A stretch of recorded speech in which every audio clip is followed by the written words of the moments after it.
Welcome, my allies from all around. This is Frontline, and today we are going to be doing another episode on Craftaway. Now, I'm actually playing on the Nintendo Switch version of the game, and there's actually no real reason for that. I actually don't know why I'm mentioning it, but it's just the fact that I didn't feel like getting my Nintendo Switch setup messed up by trying to switch over to the Xbox, so maybe later on this episode I'm going to switch to the Xbox. Who knows? At this point, it's just I'm playing with a different controller, so maybe if I ever complain about that, that's the reason why I don't have my paddles in the back like my Xbox One Elite controller. But anyway, we're over here at the gaming district because we are going to try and be modifying the terrain around here. Because obviously the wall, it was meant to serve as it's going to move and stuff and be able to adjust to the landscape around it. It's obviously trying to go a little bit down here, but if the landscape doesn't move around it as well to match, it just doesn't quite look right. Right now this is a floating wall. This is probably the part I should probably start first now that I think about it, because this is probably the most visible part if you're going to be around here. But the idea I came up with, well, I didn't come up with it. The idea that I was suggested, Shadowcell actually suggested it to be all like, hey, we should have hotels and beds and under chests and stuff in the gaming district because we have none of that. And he's right. we actually do need that so that people can set their spawns around here, be able to do all kinds of stuff, because right here is another portal in which people enter. I think my plan is that these are going to be nice little doorways here, or maybe just a doorway in the middle or something. I don't know, I'll figure that out. Is that it's going to go forward, going to flatten out this area just a little bit, probably still going to keep some of its variation altogether, but in that kind of a way we're going to be able to build hotels here eventually, and other kinds of stuffs, as long as creepers do not get in the way, because they seem to like to do that quite a bit. So yeah, I'll catch you back up in the next clip. And I feel like some XP balls are invisible at the moment, but I don't know. I'm just going to have to deal with that. I guess it doesn't matter that much. So let's stop rambling and actually start working. So one of the main things I also kind of want to do with this area is be able to light it up with torches too, other than just terraform. And because it's nighttime, I'm going to do that now. It's the easiest time to be able to see, hey, how far apart are my torches? Is it bright enough over here? Am I doing a good job at being able to have things not spawn? And one of the reasons for that is the sneaky little guy you might have seen in the corner of the screen right there, the Enderman, because he is most definitely going to be the person who messes up the gaming district the most, since obviously no mobs can spawn inside the district, and the wall prevents mobs from being able to walk inside the district. The Enderman, he's able to teleport inside the district, and that's a problem, because we don't want Endermen to teleport inside the district, because they're going to take blocks and ruin nice little terraforming deals going on inside of the realm, inside of the gaming district. I keep mixing up my words today. I haven't recorded in a long time. I'll probably leave a card in the corner of the screen to my update video, kind of explaining why I've been gone, what the new channel is going to be doing, and all that kind of stuff, but I don't want to mention it here because I ramble, and that video, I explain it better. So let's go ahead, keep on lighting this area up, and I'll catch you back up in the next update. So as you can see, I have a lot of dirt that I filled in. This is a lot more dirt than you would think. And it's one of the reasons why I needed to gather so much dirt for over there, because that's an entire island. Over here is probably going to take a lot less dirt than what I needed to be able to use over there. And by the way, that's not done. I'm probably going to have to stream or something to be able to finish the different pieces of mycelium there still stuck over there. But yeah, if you haven't seen that episode, I would also suggest checking it out. It's something that you would be able to go ahead and watch to know what in the world I'm doing in my whole entire terraforming projects. But yeah, you can see over here, this area is completely not done. I'm probably going to just have it up to this level. I was considering having a little bit of variation. I probably will. Over there, is it slants down? but for most of this area, it matches the slopes on that side of the river, which is what I'm trying to do. I'm trying to match that side so that this area here can be as consistent as possible. Like over here, I've kind of like tried to match it a little bit. I might still need to edit with this shape. It's a little bit circular, so it just seems almost a little bit too unnatural. I have to play with that to see if that's something that I need to do. But the main thing that I wanted to mention in this clip was the fact that I'm very hungry. I need to eat cooked beef, even though it should be called steak, but that's another argument for another day. So right down here is a nice little entrance to the river. The river here, I don't know how many people are actually going to use it. I doubt very many people will, unless I build something cool here. But the idea I was thinking was that to cut off the river at a certain point just doesn't seem right. It's not very good for the environment and the fishes that are all around here. And I think that it would be looking really cool if I perhaps encapsulated this thing to be like a natural cave type of thing. Like originally I was just thinking maybe like a stone tunnel or something that you can go ahead and go through and it's all like dark and cool and stuff. But I think it'd actually be even better to make it more lifelike and have like different plants and stuff. I'll see what I actually do, but there obviously is like a giant river here that people would be able to drive their boats through, maybe even swim through. Of course, I'd probably need to light the ground up with sea pickles or something to be able to make it so that this doesn't happen, because drowns are way too common in the Bedrock Edition of Minecraft. But yeah, I actually don't know if this leads to the ocean. I feel like it does, though. I think it does. I feel like it'd be kind of weird for this not to, because it definitely connects to the ocean on the other side. Yep, it does. It just opens up right here where you'd be able to go around as well. So I'll have to play with that. We'll see if that's actually going to happen in this episode or if I'm going to go ahead and decide to do that in a future episode. But for now, I'm going to keep on continuing to go ahead and do lots of planting grass all around the place. And I'll see you guys a little bit later. Testing the mic to make sure it's working. If I leave that in the video, that'd be hilarious. Okay. Hello, hello. No, that's not how I'm going to start the clip. No! Wait. Go away. We're recording here. We don't want you around. Just go away. Okay, I've done enough procrastinating for this clip already. So, you can see that we have made a little bit more progress on here. And the reason why I'm showing you it while it's not done is because we're probably not going to finish it in this episode. Like, obviously we did a large section of terraforming here, but we don't really need to expand that much further. We might do it in a live stream or something. I don't know. I'll have to be able to plan to see when we actually need to do that. But here we have like the nice little flattened area. I probably actually gotta place torches over here so that things don't keep spawning, because obviously I placed torches down below on the riverbed so that they wouldn't spawn down there, but I still need to make sure that everything's fine here. How did the mushroom... I don't know, maybe he walked like in from some place, I don't know. So yeah, also in this episode, we're not going to build the hotels. I'm going to lay the foundations for them, as well as a place where you can sleep temporarily while the hotels are under construction. But yeah, hopefully we'll be able to finish that in a future episode. It'll be all fine and dandy. For the rest of this episode, though, we still got other things that we're able to do. And I'll bring you guys along for that in just a bit here. This is the map of the gaming district. It's making a little bit of progress. Also, I didn't realize that the maps actually like account for the fact that like there's a little bit of a difference of color variation, because obviously like over here in the gaming district the grass is extremely green. Like that's one of the reasons why I'm transitioning over to like the grass, because it just makes it so much more like lively and stuff, and it looks pretty cool.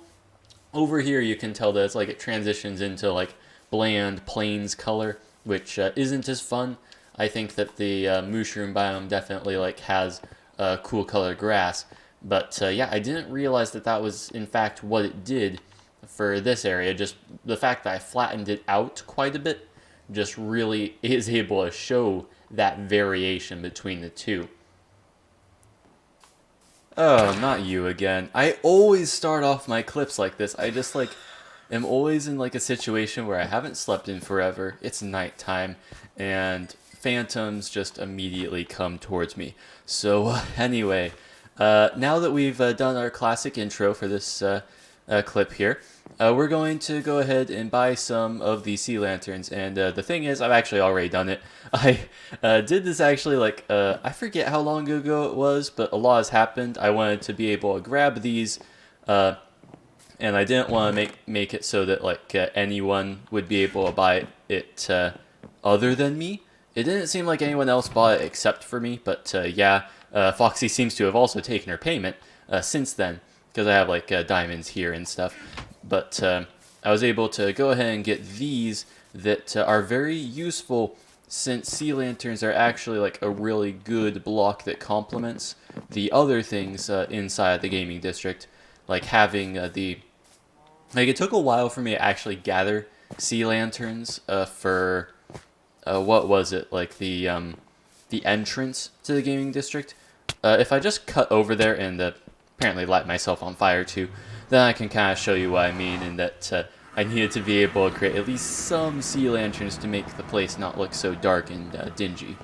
I realized in the last clip that I actually never ended up switching texture packs I'm actually playing on the Xbox now. I mentioned at the beginning of the episode that I was playing on the Switch, but I did switch over eventually, and it's the thing about the console editions of the game, which are exactly the same versions except slightly different.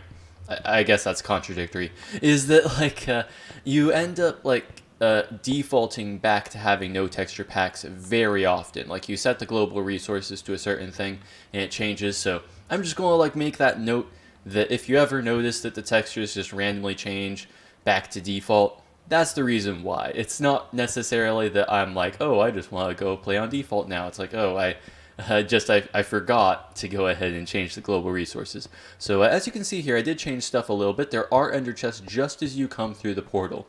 I think that that's a really good way to have it. You can see that it's like I moved the banners because originally these banners, I believe, were actually like here. And that was kind of fine, but I think that this actually like makes them look better, and it also like emphasizes the ender chests. So you can see the logos, and there's a little bit of glowing particles around here as you are able to see all the stuff that I keep private in my own ender chest there. And yeah, so now let's actually talk about the thing that I cut the clip for to begin with, and that's the sea lanterns. So you can see that I actually did use the sea lanterns all around the room. They're mostly meant to be used in the corners, because the corners are where it's not mushroom biome or whatever it's called. So in here, if you didn't know, inside of a mushroom biome, you actually cannot have any mobs spawn unless they come from a spawner. So if you remember, if you saw the episode in which I actually was terraforming this whole place, I discovered a spider spawner there, which made me think that like, oh, there was some kind of random part of the mushroom biome that just was like on the edges that they were spawning all from. But no, it's like that was actually the reason why you see a bunch of mobs there. That's the only reason that that could happen. So basically I wanted to make sure that these parts that weren't mushroom biome on like these corners of the building here were made sure to be lit up so that it would be all fine. But since I actually am not on like a shortage of sea lanterns, I can actually place them all where they were meant to be on like these corner intersection bits, so that the whole place is lit up. And I think that will look fine. We'll kind of see how it ends up looking here. I'm not sure if they need to be on these edges, but I think I'm going to keep them there anyway. I am just thinking that it's like I kind of want this place to be consistent, and I know that when I worked out the math, or the counting, I guess, it's not that intensive of math, of like where the light levels needed to be like above 7. I counted it out so that this setup here should make it so that every space is not going to be spawnable, and we can go ahead and have that be everywhere. So I'm going to work on that. That should hopefully make this place a lot safer, and I'll go ahead and catch you back up to show you other progress that I'm going to be making here, and then we'll do some other things in this episode to end the thing off. Man, may I say that this place looks a ton brighter. It's like actually not so dim and lifeless anymore. I'll admit that the sea lanterns are a bit of like a eye catcher, in that like it kind of looks like a bunch of dots around the room, but I don't mind it that much. I think that it kind of makes the place actually look brighter, like a gaming district should look, rather than like the original appearance that it had before. So yeah, definitely good that I can purchase like sea lanterns now instead of having to not worry about that. And I did like improve the roof a little bit too, if I just am able to go up with the scaffolding. So now nothing can spawn on top of here, kind of like what I was trying to do with this, where I made it light enough so that mobs couldn't go ahead and spawn on top of the wall either. So hopefully now this place should be a lot more fortified, and it will just make this whole entire place just a little bit safer. So now let's actually do one thing that I think would be best to be able to do, even if it's just going to be like a temporary little fix that we have here, and that's just create like a temporary bed area. So how about I'm going a bit on camera, why not? I think that that might be a good way of doing this. So from my Frontline miscellaneous, or my not Frontline miscellaneous, it's my show. I'm just going to sleep. There's no one else online. I want to sleep, so I think that it's just that I do so. I did hear that there was a new sleep system, but I guess I didn't really catch it that much of what just happened. It was very quick though. That was actually extremely quick. So that's definitely good. I'll have to test it while actually just staying on the ground, like just standing on top of the bed. But that was definitely interesting. An interesting little quick sleep. So let's go ahead and build this tent in this kind of a shape. I think this will be looking alright. I don't know. I feel like it should be going the opposite way, like as though it like is very much like a I wish I had shears. Oh wait, I do have shears. I know I have shears because it's in my under chest. I'm able to go ahead and just grab them like this. So I see you, creeper. I saw you. You're not going to scare me this time. Or at least not entirely. You're not going to threaten me that much this time. So out here, I think that the best thing is to have like an increasing slope that ends up having it so that it goes up like this, then up like this, and then just goes back down again. I don't want them to be too big, but obviously they need to be like big enough that it like looks all right. So if we kind of like get rid of these blocks, it might end up kind of looking tent-ish. I think that's fine, probably. Maybe even go ahead. No, that'll make it look too weird. But yeah, all the resources I have, just because I have like so many shulker boxes and stuff, it makes this whole entire process tons easier, in which I can just go ahead and be all like, this wasn't even like meant to be used. Like all this wool is meant to be used is just like something to organize my redstone by. I go ahead and be all like, hey, redstone is all denoted by white wool, because I don't build out of it very often. I know that, oh, if I see white wool, I don't want to break that block, because that block is important to the redstone build. And I can just go ahead and use it as a building block as well to be able to use here. I don't think that this one actually was necessary. I think I accidentally kept it. And can go ahead and have it be like that.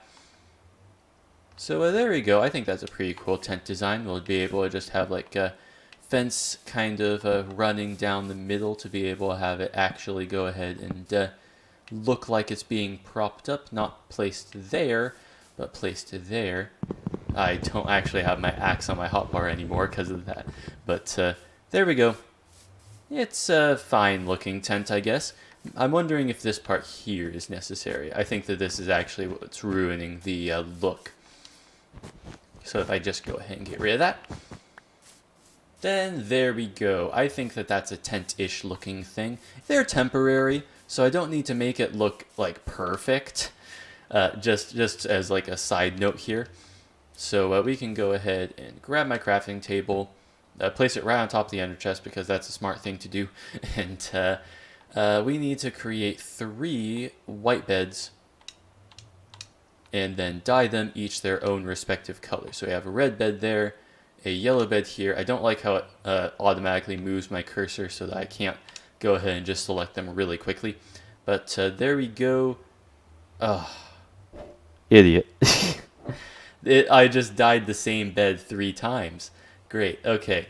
So we have a green bed.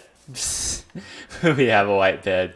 And in another tent we'll probably have another white bed because I completely messed that up. Maybe I'll be able to just grab some flowers from the forest here and fix that.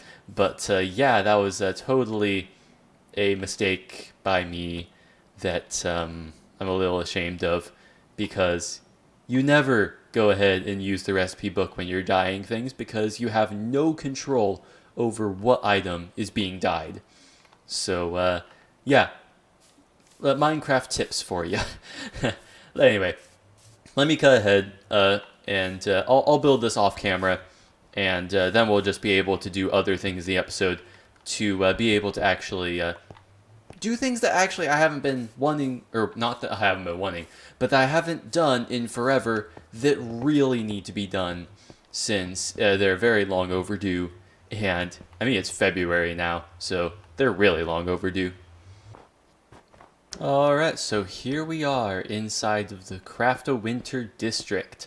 So the reason I alluded in the last clip to the fact that something I needed to do is long overdue was because, well, we just haven't been here in forever, and it's already been past Christmas and like a lot of that stuff, but we haven't even opened our Christmas gifts yet. So over here is something that Foxxie Monoxide made, a new member to the realm, or relatively new, I guess, because she's been on for a while now, it seems. But yeah, over here is the Frontline chest, in which we have a bunch of cookies, some milk, and a little card, which I think has its own unique joke in it. So I'm just going to take this thing here, be able to, well, I guess it's already in my quick select, so I can go ahead and read it. So to Frontline, why did what? Why did the road? Because he was tied to the chicken. Have a lovely Christmas and Happy New Year. Okay, so I'm pretty sure that Minecraft censorship just like killed that joke, but and I'm betting it was like a fine joke. But yeah, that was an interesting one. I'm pretty sure I've heard that one before, so although I don't actually know the exact wording. So anyway, let's go ahead, head down to actually collect our other gift, which is from Sunfire, I believe. I have no idea if there's any other gifts that have been like left around the place. I know that I think I was the only one who actually put gifts under the tree. Sunfire more put his like next to the tree, which is fine. I mean, I did make this area pretty big so that it could like spread out if it needed to. So let's go ahead and yeah, this one's mine. Gotta make sure this guy is a little bit out of the way first. So 2 Frontline from Suncorp. I think this one was, yep, blocks of iron, blocks of diamond, block of emerald, and block of lapis, with a potion of stake too. I have too many potions of stake, but I'm still going to keep it anyway to appreciate. So thanks, Sunfire. We're going to be able to make use of all those different resources that you gave. And now, I believe, if I'm correct, that's probably all I'm going to be doing for this episode because it's been a kind of hectic place. I've been wanting to be able to get on an episode for forever now, and I'll admit that this episode, it was definitely, we got a lot of progress done. You'd be surprised at how much dirt I had to gather to get that gaming district area done. But yeah, definitely a little bit hectic all over the place. So hopefully you guys enjoyed it nonetheless. If you did, please subscribe to the channel to see more content like this. And be sure to tell me what you think in the comment section below. So until next time, this has been Frontline, and I will see you guys after I defeat these strays later on.